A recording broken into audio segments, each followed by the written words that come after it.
حضرت انس بن مالک رضی اللہ تعالیٰ عنہ سے روایت ہے کہ قبیلہ بنی عبد الاشل کے اور علی بن محمد کہتے ہیں کہ قبیلہ بنی عبداللہ بن کعب کے ایک شخص نے بیان کیا کہ رسول اللہ صلی اللہ علیہ وآلہ وسلم کے سوار ہمارے اوپر حملہ آور ہوئے تو میں آپ صلی اللہ علیہ وآلہ وسلم کے پاس آیا اور آپ دوپہر کا کھانا تناول فرما رہے تھے۔ آپ صلی اللہ علیہ وآلہ وسلم نے فرمایا قریب آ جاؤ اور کھاؤ۔ میں نے کہا میں روزے سے ہوں۔ آپ صلی اللہ علیہ وآلہ وسلم نے فرمایا بیٹھو، میں تمہیں روزے کے سلسلہ میں بتاتا ہوں۔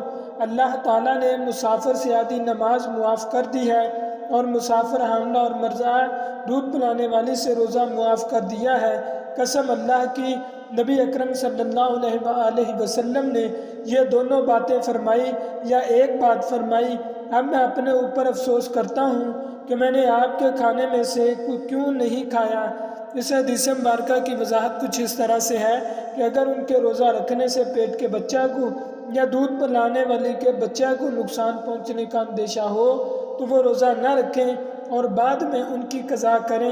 حدیث مبارکہ ہے کہ انس بن مالک رضی اللہ تعالیٰ عنہ کہتے ہیں کہ رسول اللہ صلی اللہ علیہ وآلہ وسلم نے حاملہ کو جسے اپنی جان کا ڈر ہو اور دودھ پلانے والی عورت کو جسے اپنے بچے کا ڈر ہو رخصت دی ہے کہ وہ دونوں روزے نہ رکھیں۔ حضرت ام المومنین عائشہ رضی اللہ تعالیٰ عنہ کہتی ہیں کہ میرے اوپر رمضان کے روزے ہوتے تھے، میں ان کی قضا نہیں کر پاتی تھی یہاں تک کہ شعبان کا مہینہ آ جاتا۔